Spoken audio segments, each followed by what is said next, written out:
Okay, last video for the semester. Unfortunately, developmental psychology never ends on a happy note because the last unit that's covered in all the textbooks, everywhere else really, because it's a part of the developmental process, is death and dying. And that's what we're going to cover for a few minutes today. Again, it's not the happiest thing in the world, but it's part of this process. So it's the end of the horizontal line. You've made all the gains and you've experienced all the things that are associated with development, and now you're at the end of the show, and show goes on and you don't. So let's look at a few things that are specific to this time in your developmental process. We're all going to get there. That it becomes reality.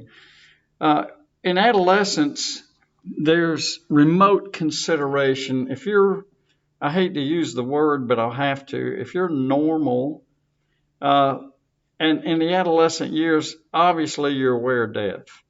But at a young age, you don't tend to dwell on it if you're normal, because there's so many other things going on. You're learning new stuff. You're learning what it means to be grown. You've been given new responsibilities such as driving a car, so on and so forth. Probably potentially have a job, maybe headed to college, so on and so forth. So you're there. You've either been there, just recently removed, or you're still there. And obviously you're in college, so you're having that experience. Now, jump ahead into the general category of adulthood. I'm not talking about the breakdown as in early, middle, and late. I'm talking about adulthood. I'm a grown person. I have an increased consciousness now of the fact that I'm not getting any younger, and I know way out there somewhere on the horizon is the end. But do I dwell on that? Again, that nasty word, that dangerous word, normal. If you're normal, you're not going to spend every day worrying about dying.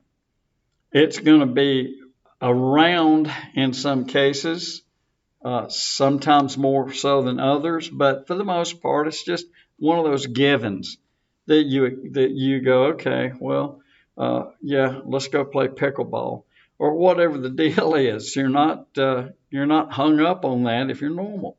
And then you move into the older years, older adults. They begin to deal with the inevitability of the fact that their time's coming soon. Average age, I think, I may have these figures wrong. You can fact check me if you'd like.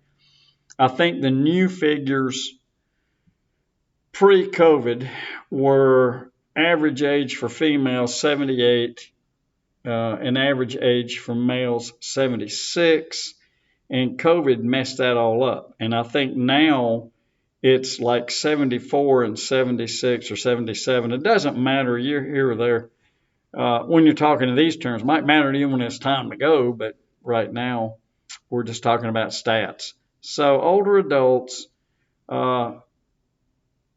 don't dread necessarily the fact that they're old and death is around the corner, maybe, but they are way more aware of it than when you're an adolescent or just in your early and middle years. There is actually a stage theory or stage explanation, and it's very similar to grief.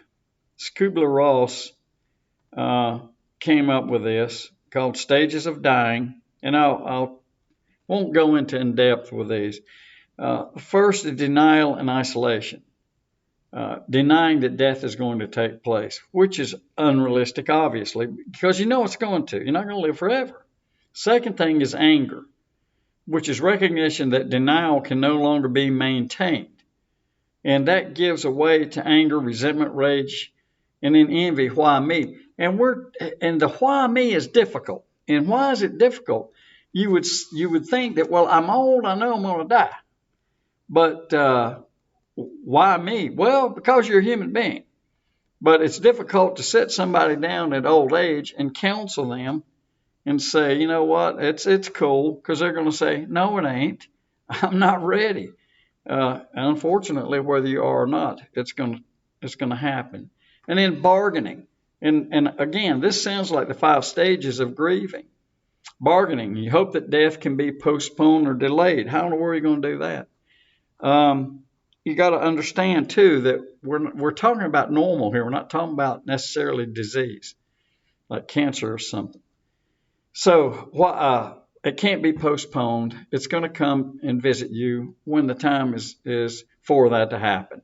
So it can't be delayed. It can't be postponed. Depression.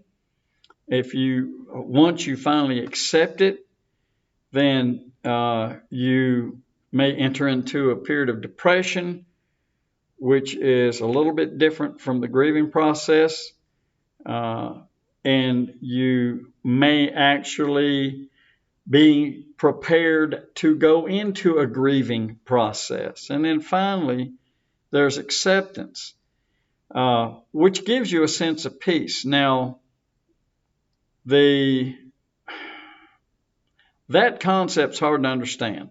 I won't even attempt to try to make you understand at the ages that you are. But once you have accepted the fact that, look, it's going to happen, I don't know when, I'm not going to help it along, but it's probably on my doorstep. And most people report that they feel this sense of peace because they almost feel like they've been fighting a fight that they can't win. And now they accept the fact that I'm not going to, no matter what I do, this is going to happen. It's part of being a human being. Part of life is death. And you want to add this to that, but I'm trying to figure out a good way to do it. How can you, here we go. How can I help you as a counselor, as a psychologist, deal with this this kind of a process? And what psychology has kind of put together, I say kind of because it's really not theoretical yet.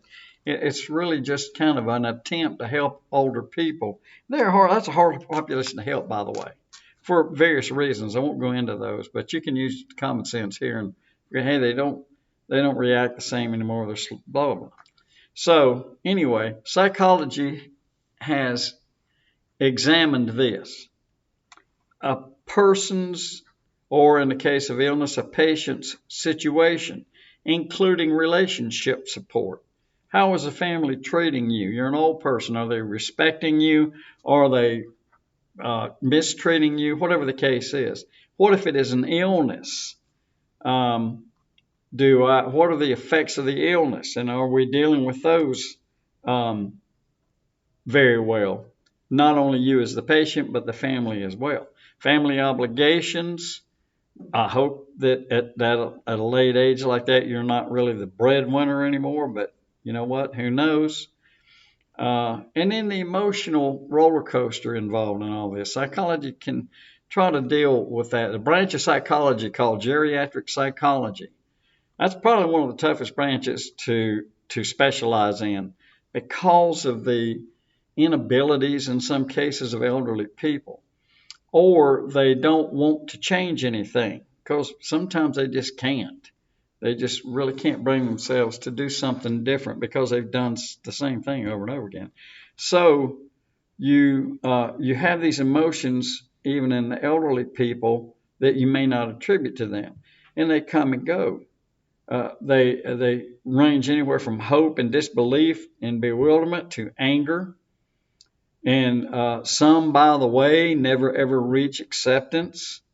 They may remain in the anger stage until the end.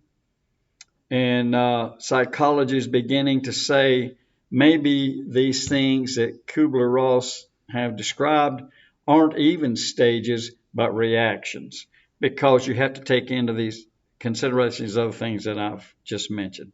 So that's how it works. And man, I tell you, that's not a happy way to end a course. But think of it this way: you're young, and hopefully that sort of thing is a long way off on the other side of the horizon. Hang in there.